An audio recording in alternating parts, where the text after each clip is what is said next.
few seconds right there, you got the answer right in front of you. And that's how, I mean, not that that's necessarily a bad thing for some cases, although, as we were just talking about before, it is if you're trying to make a rumor up on the air, then you really can't, because people are going to check it up right away, the snap of a finger, and they're going to call into your show and say, hey, buddy, you're wrong. You're BSing. Well, not only that, JJ, it's been a killer for trivia. You used to be able to do all these little trivia bits on the air, and stuff like what is Marilyn Manson's real name or something like that. And it could be 10 minutes before you get somebody with the right answer. Oh, yeah. These days you can't do that. And we even had, it's funny because Songfax has been online since 1999, and we started doing a trivia quiz, like a 10-question trivia quiz. And early on, we could do questions like, what is Macy Gray's real name or something like that. Yeah.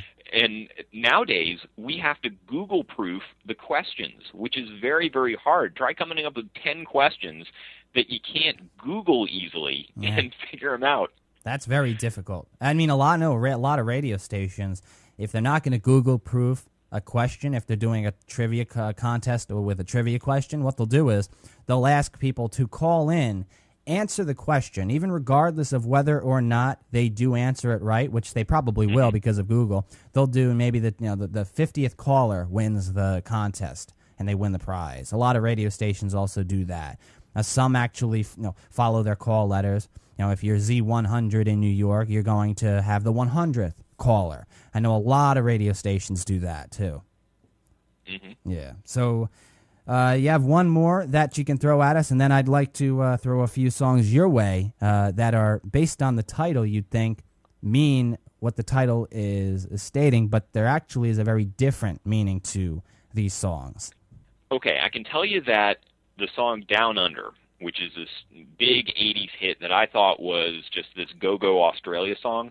Yeah. When I got the lead singer on the phone and I asked him about that, he said that it's a much more meaningful song than what we think it is.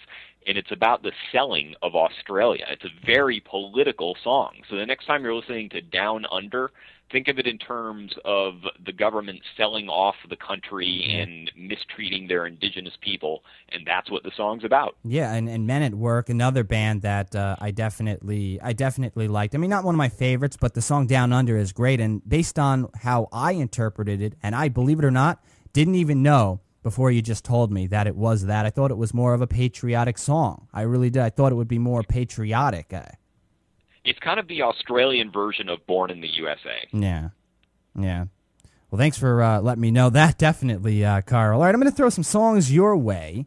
And right before we end, we've got a couple of minutes right here that these songs you would think are actually the way they are, the song titles. You would think the definition are as they are, but they're not. Phil Collins, Another Day in Paradise, you would think is what?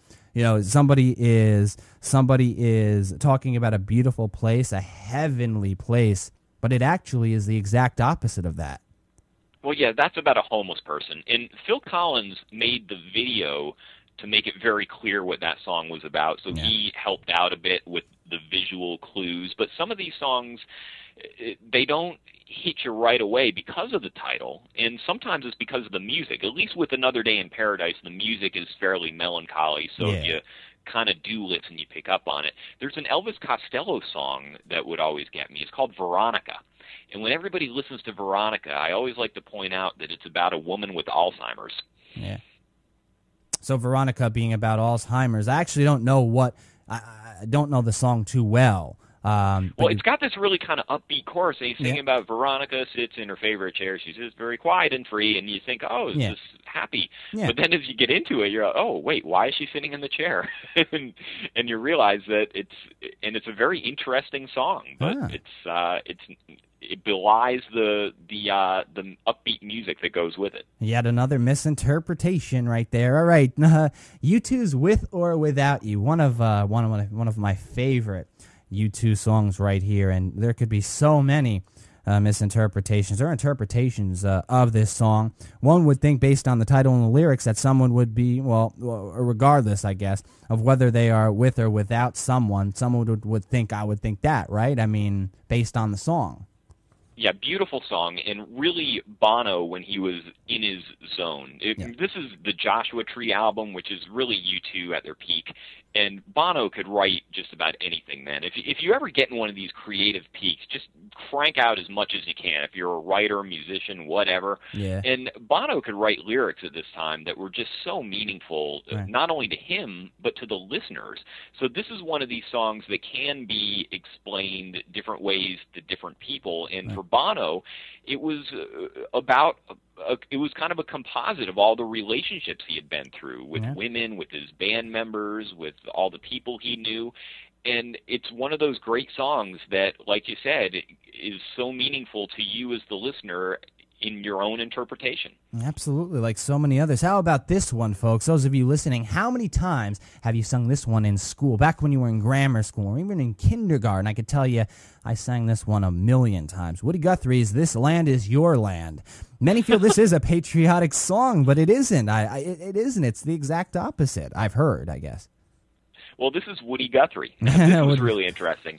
I obviously I can't go and call up Woody Guthrie and ask him about his music, but what I was able to do was find his granddaughter, who runs something called the Woody Guthrie Archives. Now, you can go to New York City and you can look and see like the 10,000 songs that Woody Guthrie wrote, all the lyrics to them, and if they like you enough, they'll let you record the song. But This Land Is Your Land, which is probably his most famous song, was a parody of God Bless America. It was Woody Guthrie being very subversive, and this is why guys like Bob Dylan and Bruce Springsteen all loved Woody Guthrie, because he was out there with his guitar, roaming around, being completely authentic, calling out this God Bless America song because he thought it was just silly, like with, all the he thought it was just, it wasn't like that for everybody. Like that America that Irving Berlin was singing about was not his America. His America was much more of a communal America. Yeah, Bruce loves playing This Land Is Your Land in concert. I've seen Bruce so many times, Carl. I mean, it's just great. Giant Stadium, of course. But let's get into a couple of more before we end here. Newer songs that some of the younger folks listening obviously know. Usher's Make Love in This Club, okay? You listen to the lyrics and you listen to the song, it has to be about sex. It has to be. I mean, look, just if you listen to the lyrics. But it isn't. It's not true, at least according to Usher, who actually, sings the song, so. Now, you're talking about an Usher song called Love in This Club, which actually has a part 2 to it. Yeah. And, JJ, I got to tell you, it's just what it sounds like. This is a song about making love in a club. Yeah. And it's funny because Usher was going through a divorce at the time. There was a lot of stuff going on in his life. But he explained that this song had nothing to do with any of that, and he was making a conscious effort to not write a personal song at that time and just hit up a good club banger. Yeah. Because I read a few things about this and how Usher said, no, this is not about sex, but you know what? Anybody's interpretation of the song, listen to the lyrics and look at the title, Make Love in This Club, okay? Lady Gaga's Poker Face, the final one right here. Now listen, you hear the terms poker face. All right, I don't want to get too graphic right here, but many people misinterpret this one to be a sexual song. The term poker being used as an innuendo. Yeah, you literally poke her, but okay, that's enough with that. But yeah, really, it's not about that at all. Well, let's get a little perspective on Lady Gaga. Her first big hit song was a song called Just Dance, which is a meaningless song, but it's fun to listen to, and it ended up being a big hit. And then she starts writing songs that you start thinking about, and then Poker Face is one of those songs. And at that point, she wasn't really letting on exactly what she was doing. So the first thing she said was that it's poker as a metaphor for love. Like, I just want to hold that guy. I just want to be close to him. Yeah. And then as we learned more and more about Lady Gaga, and she kind of started going the Madonna route and started needing more and more stuff to feed the media beast that always wanted something interesting to hear from her, she went and explained that the Poker Face dealt with bisexuality, and it was about her thinking about a guy thinking about a girl when she was with a guy. So she had to put on her poker face to pretend that she was fully in the moment for this experience when she wasn't. So as Lady Gaga progresses, you're getting into, then you get Bad Romance and all these other songs, and they start to have more and more meanings to them and more interpretations. So it's very interesting to see what she's doing. Whatever you think about her, she can certainly put on a show and make you think. Oh, absolutely, which also continues the fact that how have songs really changed since 20 years ago versus now, and well, there you go. Take it your own way, however you'd like, folks. But these songs may be fun to listen to, but do they really take too much time to write these? I mean, come on now. I mean, some of the songs back 20 years ago, now these are hard, heartfelt songs that people actually spent maybe months or years writing, whereas I've read reviews and this, that, and the other thing where certain songs nowadays take 5 minutes, 10 minutes to write. They're writing them and they're hits. It's just because of how they sound, the melodic tone. I'll tell you, that's, I think, one of the main reasons how music has changed over the last 20 years.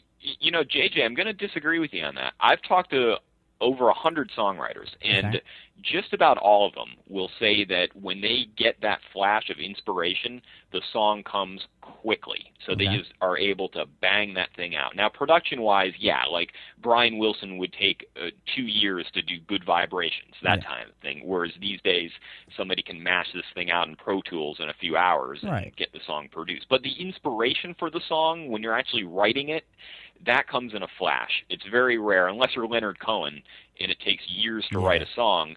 If you're going to write a good song, it's going to hit you quick. Right. Well, I'm not going to debate or go against you. You're the expert here, buddy. I'll tell you. Anyhow, that's all the time we have. Went over a bit, but that's okay. You're Carl Weiser, the creator of Songfacts.com. I love music. Had to learn a bit about music right here. I'd love to have you on again, buddy. I really would. So we could do this again. There's so much we could really talk about if you think about it. There's so many songs out there. Oh, yeah, there's a ton of them. We could do a whole Jersey show if you want. But, hey, it was my pleasure, JJ. I really enjoyed it. Thank you, Carl. All right, folks, that's all the time for this. Well, not all the time. We'll be back for another segment, but all the time for this guest segment. Anyhow, Carl Weiser, the creator, folks, of Songfacts.com. Songfacts.com. Check it out now on episode number 70 of A Session with JJ. I'm back for the final segment after the break.